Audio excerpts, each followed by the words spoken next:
22 अप्रैल 2025 दोपहर के 2:34 पहलगाम, बैसरण घाटी, जम्मू कश्मीर। बैसरण घाटी उस दिन असाधारण रूप से शांत थी। देवदार के घने जंगलों के बीच से बहती ठंडी हवा, दूर पहाड़ों पर जमी बर्फ की सफेद चादर और नीचे हरे मैदानों में बिखरे हुए सैकड़ों पर्यटक, ये नजारा किसी स्वर्ग से कम नहीं लगता था। बच्चे घोड़ों पर बैठकर तस्वीरें खिंचवा रहे थे, औरतें फूलों के बीच हंस रही थीं और मर्द चाय की चुस्कियां लेते हुए उस वादी की तारीफ कर रहे थे जिसे कभी धरती का स्वर्ग कहा जाता था।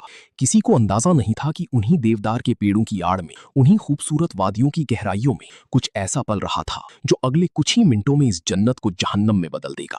लश्कर-ए तैयबा के 6 प्रशिक्षित आतंकवादी पाकिस्तान की जमीन पर तैयार किए गए ISI के इशारे पर चले उस घाटी में 3 दिन पहले ही दाखिल हो चुके थे। उनके हाथों में AK-47 थी, कंधों पर बैग थे और आंखों में वो ठंडक थी जो सिर्फ उन लोगों में होती है जिन्हें मरना और मारना दोनों सिखाया जाता है। दोपहर की उस नीम धूप में जब पहली गोली चली तो एक पल के लिए पूरी घाटी जम गई। लोगों ने सोचा शायद कोई पटाखा है, फिर दूसरी गोली चली, तीसरी, और फिर वो आवाजें जो कभी नहीं भूलती, चीखें, रोना, भागने की आवाजें, और उनके बीच वो भयानक खामोशी जो हर गोली के बाद आती है। 26 निर्दोष लोग उस दिन उस घाटी में शहीद हुए। उनमें से ज्यादातर वो पर्यटक थे जो अपने परिवारों के साथ कश्मीर की खूबसूरती देखने आए थे। कुछ नवविवाहित जोड़े थे, कुछ बुजुर्ग थे जो शायद आखिरी बार इस जन्नत को देखना चाहते थे, और कुछ बच्चे थे जिनकी उम्र अभी सिर्फ सपने देखने की थी। खून से लथपथ वो घाटी जो कुछ मिनट पहले तस्वीरों में कैद होने लायक थी, अब एक ऐसे जख्म में तब्दील हो चुकी थी जो पूरे हिंदुस्तान के सीने पर लगा था। जब ये खबर दिल्ली पहुंची तो साउथ ब्लॉक में शाम के 4 बज रहे थे। अजय डोभाल अपनी कुर्सी से उठे, खिड़की की तरफ गए और बाहर देखते रहे। लंबे वक्त तक उनके चेहरे पर कोई भाव नहीं था, लेकिन जो लोग उन्हें जानते हैं वो बताते हैं कि डोभाल जब इस तरह चुप होते हैं तो वो सबसे खतरनाक होते हैं।